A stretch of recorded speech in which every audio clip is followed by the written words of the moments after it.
What's up, everyone? Welcome to the Black Belt Business Podcast. I'm your host, Eliot Marshall, and it is my goal with each episode of this podcast to share the stories, strategies, tactics, tools, and resources that will help you establish or grow your martial arts school. The Black Belt Business Podcast is brought to you by Easton.Online. You can find all of our digital courses, martial arts curriculums, and resources designed to help you enhance your business at Easton.Online. So without further ado, let's jump into the episode.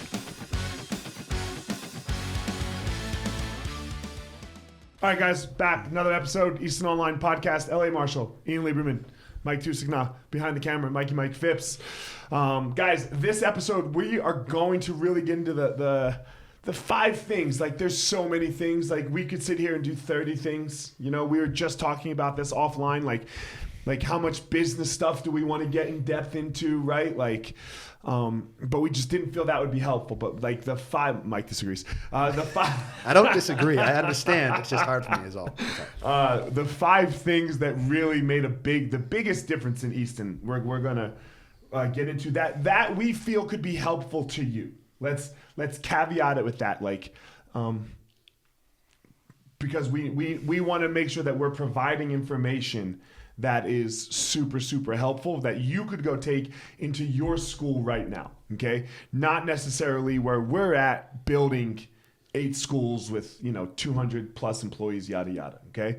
If you want that, hit us up. We can help you with that too, obviously, but we're gonna go under 400 person, 1 school is kind of what we're focused on, okay? And I remember when this first one happened, and we got into a massive fight when Amal came back and said this. This is pre-Ian and I, by the way. Yeah, I was a purple belt. This is like 2005. No, 2003. Okay. I 100%. No, I believe you. I just didn't. Okay, yeah. I was a purple belt. I was about to go do the pants as a purple belt, and Amal came back and said he went and visited, and man, it's really interesting because somebody else that I was talking to over Instagram DMs about schools knew this person. I couldn't remember this person's name, Tom Clifford.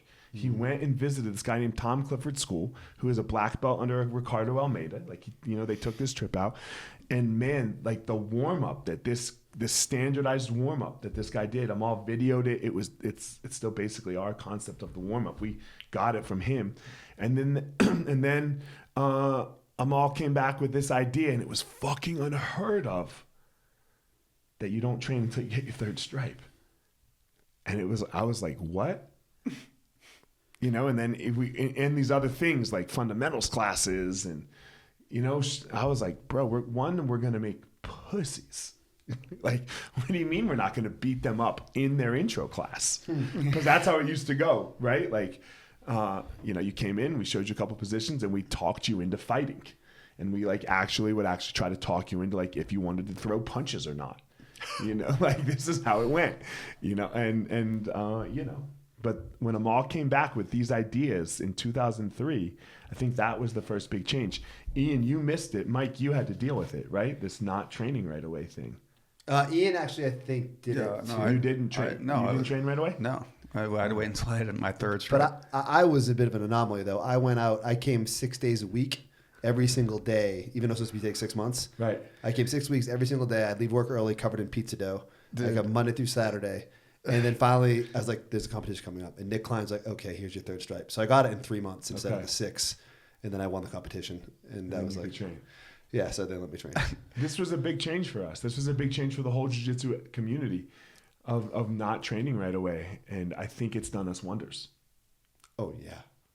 Wow. I mean, I don't know before what it was like, but I know other schools that don't do this, and it was look. I trained right away, and it was a different time though.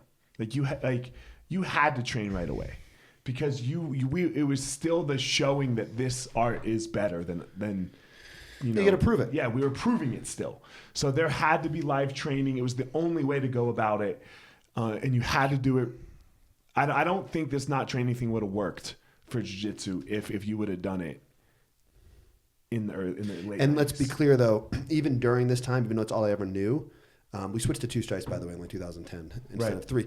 But even though it's all I ever knew, we still did, as Amal used to call them, Gracie and action intros. So like if somebody came in and was a hard ass, we would have somebody in the room beat them up. We'll still do it today. Yeah, we'll still do it today. But it's rare that happens anymore. So like it was. We probably won't let them sign up, but I'm not going to let somebody walk in the school and say we're a bunch of pussies. We still do the Gracie and action one. So yeah. I mean, I don't do it anymore. Like, plenty of people. Yeah, somebody else can do it. I don't have to. No, we used to do them. We used to do them. My back can't take it. Yeah, So it was. I mean, we would if we had to. Let's be real, Mike. I'd be fine doing that. I got 5 minutes. Don't worry. Yeah. But this was a big change, and I think what it did, and it started this whole idea of curriculum. So more than just like, because you had to separate curriculum at this point. Like you had to be like, okay, well, how are we going to teach the class? I think it led into that for us. Like, oh shit, okay, if I can't have somebody train for half the class, because man, if you were having a bad day before, as a teacher, you just come in, show some shit real fast, sit on the wall and say train, and everyone was happy. Just like you can still do an advanced class. Yeah. Don't fucking do it, teachers, if you're listening. Our teachers don't do that shit. If you're listening to the podcast, get the class covered. So what are some of the pushbacks that we get, that we were getting, that we'll still hear sometimes about this not training thing right away? So, like, to help people overcome. Do you guys know him? Or, I know. I did an interview with Phil Leitz about this a while ago, and it got a lot of coverage. And people were like, "Oh, something like you guys are big dojos or something, big dojos or pussies and all that shit." I don't know what it was, but it's like, no, man, it's just a 101 class. So, like, what we did was we made something that is extremely challenging more inclusive. Mm-hmm. So everybody, fucking from my sister who needs self-defense, to my kid, to me, to that overweight person, whatever it is, feels more comfortable coming in. And then we can actually change and affect lives of what used to be 10 people to thousands of people, right? Like, and what are we doing this for? And within that grouping, you're still going to get the same amount of badasses, right? Because you're just making it more open. Think of it like people still come. Yeah, it's like a Division I school. You have fucking 30,000 people in your senior class or something, right? And you're going to have the same amount of badasses, or maybe more, right? But you just won't see them as much because it's so much more inclusive. That doesn't mean there's not a spot for those monsters to train. I think the best example of this is Anna. Yeah. Because Anna was scared to do jiu-jitsu. And now she's the best competitor we've produced. Right? Like, she was petrified to do jiu-jitsu. And if she would have come in and been thrown to the wolves right away and trained, she wouldn't have done it. She would have never have done it. And now she's the best jiu-jitsu practitioner that Easton's ever produced. And it only happened because we have this thing set up where she got taken care of a little bit in the beginning. Right? Yeah, why then she had the potential. Like, the potential for her, like, it's not like the potential's not there. The potential's there. But we were not allowing that potential to come through. Yeah, you can never realize it. You can never realize it. And now she's realized it. What are you smiling at? I was just thinking, I don't know if you guys know Cam Haynes, but he's pretty funny. But he has this whole thing about haters. And at first I didn't like it. He always focused on haters. But I listened to a podcast recently about haters, and it was really funny. And it made me think about, like, it was just funny. It wasn't like taking any of it seriously. And it made me think about, all these fucking, they hate us because they ain't us kind of stuff comes up. And it's like, it feels like that. So you read the comments of the trolls around this. It's like, man, you can be angry as you want. We're just doing this. It works. And why would we change? Well, the only person who you can't start having troll you is Craig Jones. Yeah, if Craig starts trolling you, you're fucked. Right? If Craig starts trolling you, you are just fucked. You cannot win. He's too good. He's too good, and he always has ammo. He's the best. Yeah. Friend. I was going to say, if you want less members, then starting training right away is a great approach. Right? If you want less members, because then you'll just weed out, you'll weed out, and I think the point you're making, Eliot, which is totally agree with, you're going to weed out a lot of people, right? Because they're going to be too afraid to try it. And some of the people you're going to weed out would have been better than the people who stay anyway. Yes, because they're resting on their talent versus their skill and grind. Right. And the ones that, as we know, right? What is the saying? I don't fucking, there's many of them, but like it's about skill and grinding it out versus the talented, right? Right. The skills sets. And Hard work beats talent. Yeah, hard work doesn't beats talent, hard. man. Yeah. And we're giving, and this gives people the potential to be like, okay, hold on, I can do this. This is, and then now they can go grind. Where like they didn't even believe they could grind before, and now they've seen how to grind. So that's what this does. Do you get more pussies? 100%. 100% more pussies walk into school. But then look at it again. They become less pussy than they were before. Like they're not as weak. Yeah, why are we doing this? Why are we doing this? Right. If we're only dealing with the tough, if we're only dealing with the lions and not the sheep, I hate then what are we doing? Lions are lions. Like look at Mike. Mike was whooping people's ass without jiu-jitsu. Like whatever. We don't need if all we're doing is helping Mike, well then we want to be sheepdogs, yeah. right? Like we want to be sheepdogs. Like I love that Tim Kennedy talks about that, but it's true. We're not trying to be wolves and we don't want to be sheep. We want to fucking be sheepdogs. Fucking right. steward everybody into it and help everybody be better. All right. A lot of cliches being thrown out today. I think the next big thing was meetings. And and meetings kind of bleeds into like the second phase of Easton, which is like post Larry Dressler, we'll call it, right? Mm-hmm. And the pre-Larry Dressler phases. We had meetings and we started meetings. Our Monday meetings. On Monday meetings. And Ian just fucking loved them. Ian loved to have to drive up to Boulder and go ahead, Mike. It must be clear here. It was originally Amal, Eliot, and me. Yes. In the meeting, and it was most of the time felt 2 against 1, where Eliot wasn't bad about it, but it was they were working closer together at the time. Yeah. And I was in there like just not an owner, just fucking fighting. I felt for my life every time, getting so mad at Amal. Amal and I were meeting separately. Amal used to have this office on Pearl Street. That's right. Remember the office on Pearl Street? And Amal and I would meet in this office, once or twice a month and talk about shit. And then we were like, we should probably start talking with Mike.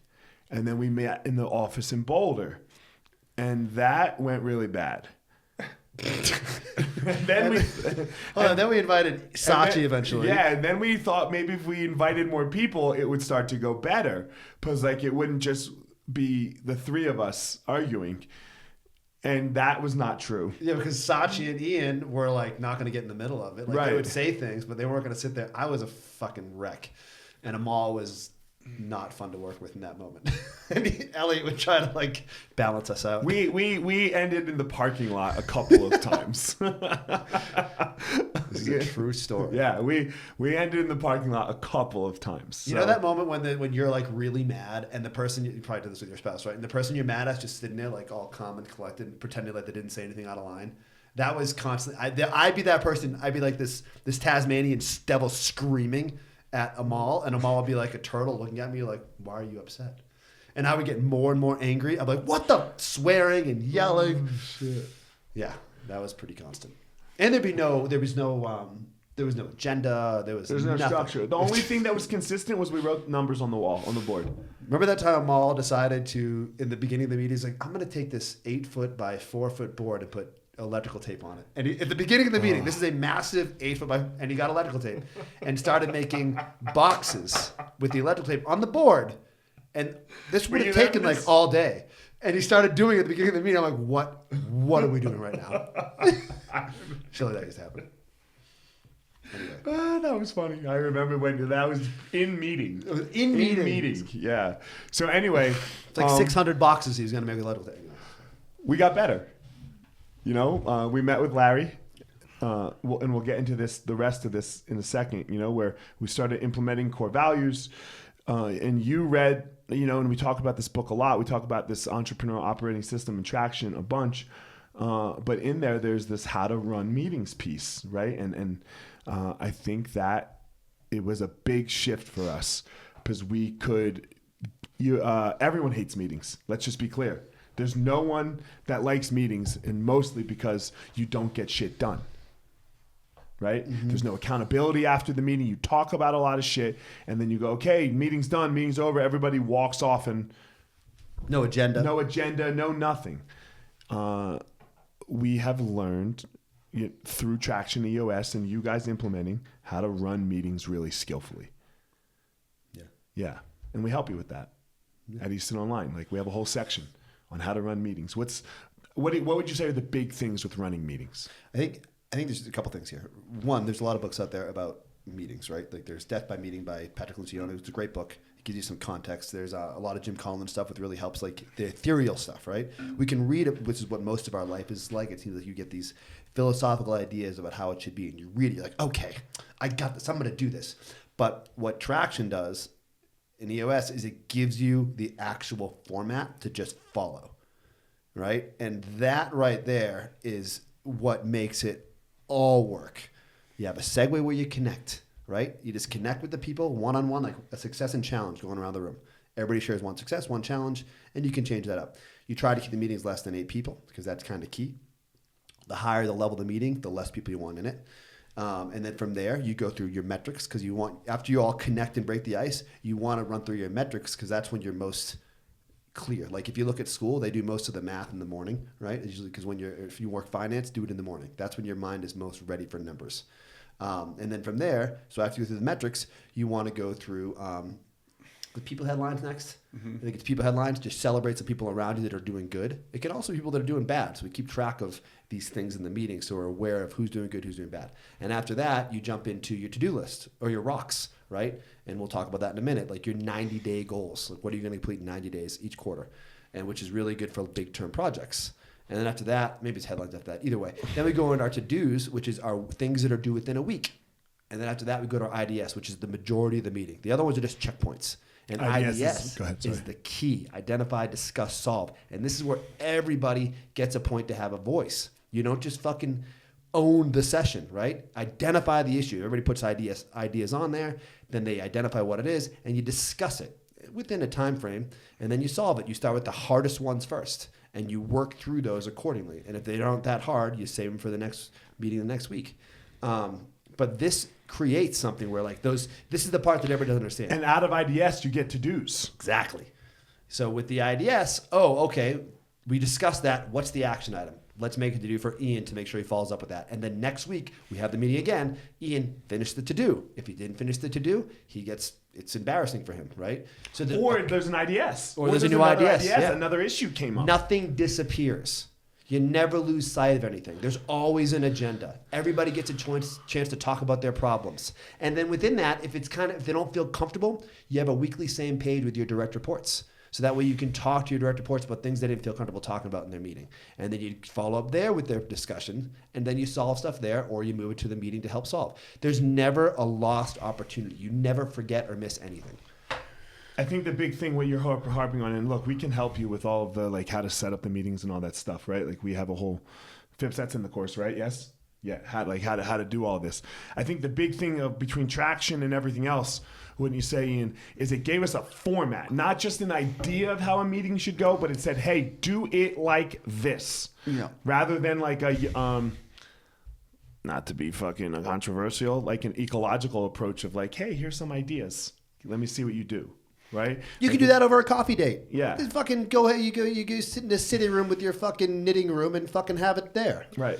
This is not business. This is not right. It showed us how to run a meeting. Yeah. I think the thing with meetings too is like the why behind it is like you need to get everybody rowing in the same direction. And if you think of like parallel lines, and when you're running a company or a business or a school, you have a bunch of parallel lines.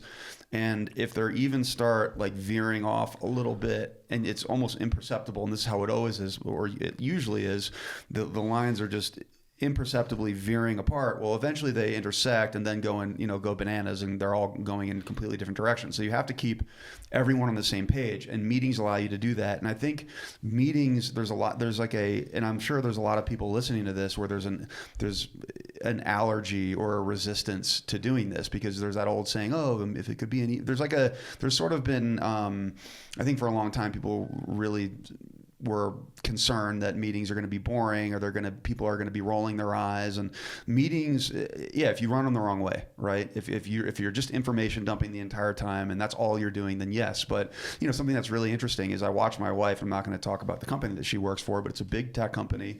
And she's very frustrated a lot of the time because she never gets a chance ever to voice her concerns, right? And no one is interested. It's all top-down information dumping constantly.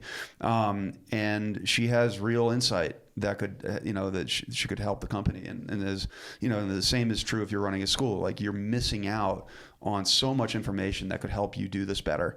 And the meetings, it was something that for me, I really noticed made a massive difference. It wasn't just me copying a feeling. The numbers improved, right? There was just data that you could look at.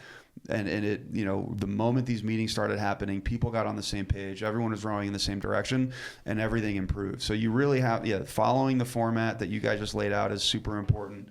But do not be allergic to meetings. Like, instead of just having no meetings, have meetings and make them better. Yeah. So the next things I would say are the post Larry Dressler era, all post Larry Dressler, right? We hired somebody, God help with these. The first thing in the post Larry Dressler era is core values. We have gone over core values so much on this fucking podcast. We are not going over core values again. Like, you have to implement core values. Phipps, can we link the core? I think we did a whole episode on core values, maybe one of the first ones. We will link that here for you. We just like to, again, I'm on you. Okay. We just briefly here and just quickly, we like to define a core value as something you would lose friends and money over. It's what you stand on. It is really who you are. Just again, quickly here, what do you think in the core values, like literally 2-3 sentences, fixed or changed Easton? It's the foundation you're building your house on, right? So, like, if you have to make a decision, any decision at all, the first thing you do is put on your core value lens. And then once it passes, that'll quickly answer the question. Yeah. Right or wrong, and you throw it away. And everybody knows, like, mental models and solving problems is a big deal. And then just getting past things and not getting spinning a wheel or circling the drain. The core values eliminate almost half the problems immediately because you can put it through that lens. Once it passes that test, then you bring it to the next level. I think that sums up core values. Ian, anything people and problems, just so we're aware. No, it just brings clarity to every decision you make. Yeah. I think the next big piece that we started doing well was we started communicating well. We started communicating way better in a system, Voxer, right? Like, we started using Voxer. Voxer created less meetings for us. We didn't have to meet all the time. It's a walkie-talkie app. We still use it to this day. Explain how we did that. Like, what was that communication piece for Easton? Either one of you, jump it. Yeah, I'll go. So Voxer is that's amazing. Prior to Voxer. I don't know if you guys can hear that. That's my wife screaming at my kids upstairs. They're high school kids, boys. You know how it goes. Anyway, prior to Voxer, what we had to do was text, set up phone calls, set up meetings to discuss anything. And Slack does sort of the same thing, and all that stuff, but it was way harder. And Voxer has created a way, the pandemic is the best part. We found this in like 2018 or 19 from a friend. And when the pandemic happened, like, if we didn't have Voxer, we would have constantly been calling each other and then having text groups trying to figure out how to communicate, or like using Slack. And what happens with that is some people suck at texting, right? Some people aren't very good at just, whether they're not good spellers like me, or they forget words like me, or they miss the nuance of social grace in texting, so you can be misread and just sound horrible. Voxer eliminated that completely, and it made it so we could do it whenever we were like doing something. And it just removed that, and we created all these groups like, okay, Boulder, COVID, training group, right? And we could create these groups where we could immediately pivot on a dime with 1 second notice without having to get everybody in a meeting together and having to sit and do all these text messages. Without Voxer, the COVID would have been, I don't want to say impossible, but it would have made that mountain we had to climb Everest instead of fucking the Front Range, and I think that was a key piece. Some people don't like it because you have a tough time with people aren't the best with boundaries. Like, people that are obsessed with scrolling on Instagram are going to have a hard time with Voxer because they don't have boundaries they set for themselves. But if you learn to create boundaries for yourself. Every system has a problem. Of course. Nothing's perfect, right? But you wanted it to yeah. But it works. Yeah. It works incredibly well. I think the last thing for us was this idea, and we got it from Jocko's books, decentralized command. Like you have to have decentralized command. That really made a massive difference for us. Now, look, you have to be able to hold meetings, and you have to be able to communicate well if you're going to have this decentralized command. Like you can't like have decentralized command. Decentralized command is this idea. I don't know, Ian, explain it better than me. So what is it? No, I mean it's being able to delegate, right? Right. But it's having a system of delegation, right, where there's accountability at every level And power. and power, right? But it's like so essentially, if you have an organizational chart and you have a general manager, for example, and then you have a front desk, but you have a front desk team, and then you have a front desk manager, and so it just limits direct reports, right? It is the problem that you can easily run into as a general manager or an owner is that you have 100 reports, then you'll just be endlessly talking to 100 people, right? And this is how decentralized command works. You have touch points, right? And everybody has clear direction, clear expectations. You report to the person up. Yeah, you report to the person up. It's right? the military, right? Yeah, it's like exactly. the private does not get to talk to the general. Well, no, they get to talk to them in our company, but the person that gives them direction is their Right. direct supervisor. Right. When I say talk, if the private has a problem, right, he goes to the person directly above him. Yeah, there's He communication doesn't- channels. Right, there's communication channels. He doesn't, if the cleaner, if we are out of soap, let's say, right, the cleaner does not come to me Right. as the owner of the 8 schools and say, hey, Eliot, we're out of soap. He goes to the head cleaner, right? Or to the GM, whoever his person that he reports to is. He's not coming to you, Ian, as the COO, and he's not coming to you, Mike, either. Right? There's no way. There's a chain of command. Well, there shouldn't be. There should, right. They better not be. Yeah. So I think this idea, set up with good meetings and set up with good communication, those things are the real bulk of what has really changed us here recently. Well, in order to what you said, though, decentralized command doesn't work unless you have core values and unless you have a vision and a mission to get to all that. connected. Right. Yeah. So they have to be connected. You can't just do one without the other. It's impossible. It's impossible. And I think those are to group them together is where that happened, right? Like we had good communication, we had good vision and core values, Larry, and then we were able to implement decentralized command. Yeah. All right, guys, good podcast. Appreciate you. Sweet. That was a good Guys, don't forget, Easton.Online, Easton.Online. Hit us up, Instagram, whatever we need. You've got 2 programs for you, under 100 members, over 100 members. Let's go.